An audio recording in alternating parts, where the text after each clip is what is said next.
Hey guys, welcome back to the cave. Figure we're gonna do a little bit of an bomber update video. My goal was to get it out on the trails and shoot a running video, but they're pretty snow covered. It's very difficult to do. I wanted to do a video of the bomber repeating what the stock bomber did. Does that make sense? I made a video of the stock bomber going over up a hill and very quick. My goal was to do some upgrades, go back and repeat the same things to show the differences. However, Mother Nature ruined that plan. So, without further ado, let's get the bomber up on the bench. And we also got another rock racer that has been built, almost completed. So we're going to throw that into this video as well. So, for those of you that don't know, I have the version 2 Savvy Edition Axial RR10 bomber. I'm not sure what version 1 came with for electronic wise, but version 2 came with a stock 35 turn brushed motor, which didn't make any sense to me to be in a rock racer. If you know why, drop them in the comments. I'd like to be educated. Maybe there was a reason Axial chose to go that route. To me, didn't make much sense. But that has been gutted. It's actually sitting underneath the SCX 10-2 up there. It's going to get placed into another vehicle down the road. What did we gut it with? Well, we went with the Sidewinder 4 Short Course Truck Edition. So I was a little on the fence with going with the Sidewinder 4 just because it's not censored. The motor that comes with the combo, I got the combo, it has a censored port, but there's no sensor, no way to connect the sensor wire to the ESC itself. So I was a little on the fence with it, just because I wasn't sure how it would do at low speed. But getting it out on some trails, it actually doesn't do all that bad. It actually, I don't see very much cogging in any sort of way. It is there. I'm not going to say it's not there at all, but it is there, but very minimal compared to the Sidewinder I run in my drag car, which you guys can't see. I have the original Sidewinder 1, I believe, and that thing cogs all the time at low speed. Obviously, being the Sidewinder 4, and many years later, they've obviously changed things. I don't know all the technical aspects of what they changed, but they changed it. So I was a little relieved to see that this thing can still crawl. Not that I want it really for crawling. If it cogged really bad and just didn't work, I was going to put it in the Axial Gravedigger SMT10. Thank you, brain fart. Come on. So let's get the bomber up here. Now, we did have it out for a trail run, and my son was at the wheel, so I haven't had a chance to clean it yet, so be warned.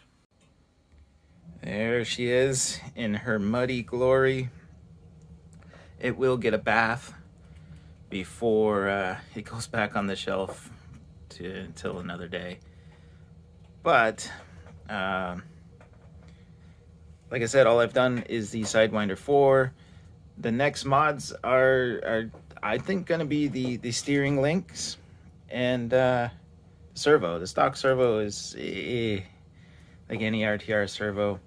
The other thing I got to do is I got to get the lights hooked back up.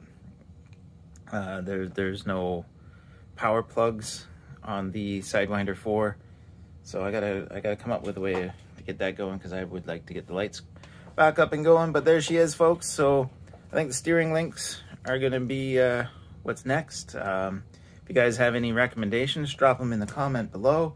I also think that the 4 links are gonna get replaced eventually as well. Actually, I don't think, I know that's gonna definitely happen. And then, question for you guys: rear tire or no rear tire? Now, I know a lot of people remove the rear tire because it does hit when it goes up steep inclines and stuff like that. So I kind of like it there. I like the look of it. I don't know why it's so loose all of a sudden. I kind of like it there. But for a performance factor, I don't know if it should stay. Now, I did see guys put them up here, mount them up in there. Maybe that would be a thing. So, looking for suggestions on that, if I should just say screw it and leave it there and deal with whatever comes. The rig is supposed to be for Axial Fest if we can get across the border this year. If not, 2022, I guess. So, that's the bomber. That's the quick update. So let's get our new Rock Racer up here. Now, this is, I don't know. A few people I've talked to say this truck isn't technically a Rock Racer. Just because it has a chassis. It's not a full tube chassis truck. So, I don't know about that. I say it's a Rock Racer. Just because it's a Rock Racer. Okay, it is the Element Gatekeeper. Now, I did say in a previous video I was going to get one of these and build it. I didn't do a build video. I figured I've done enough of those for now. And they're very long and tedious. And, well, I honestly don't know at the time what electronics I was going to put in it. But I decided to go with the Hobby Wing Fusion, the all-in-one combo they have out. It isn't here yet, so the truck isn't up and running. So hopefully they'll show up any day now, and then we can finish this truck and get it out on the trails with the bomber.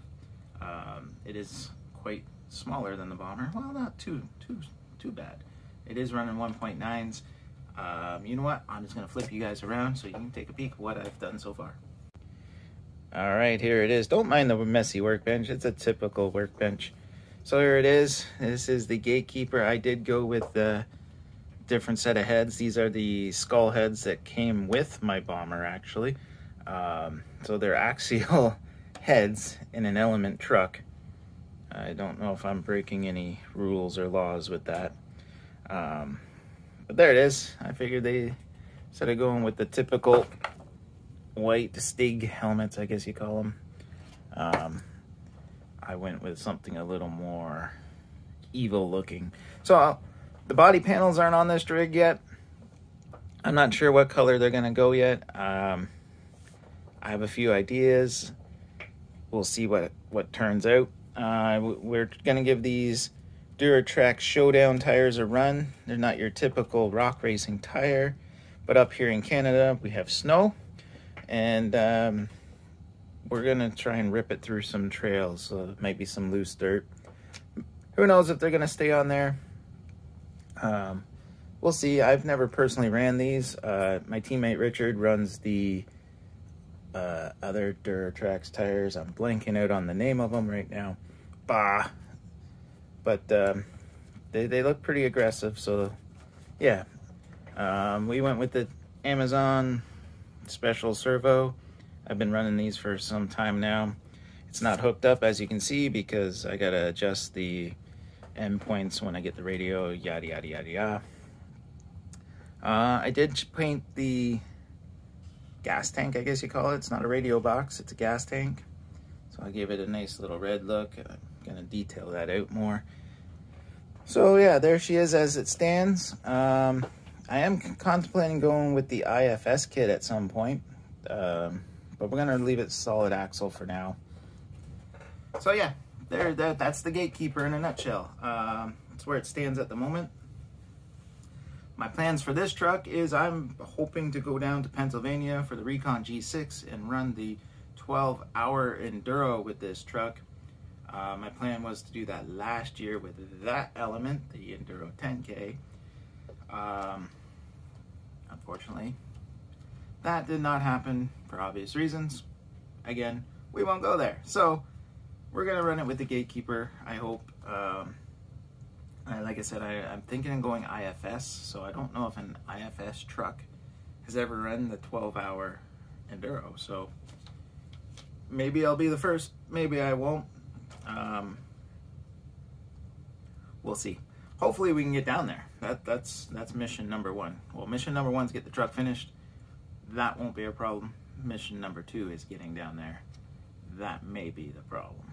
So Anyways, guys, if you have any questions or comments, or you want to know anything else about the rock racers, I do have hopes to get more into the rock racing scene this year. Maybe start something up, some sort of group. Again, COVID's gonna dictate a lot of things, unfortunately. So, anyways, guys, hope you enjoyed this video. Smash the like button and subscribe. And as always, happy trails.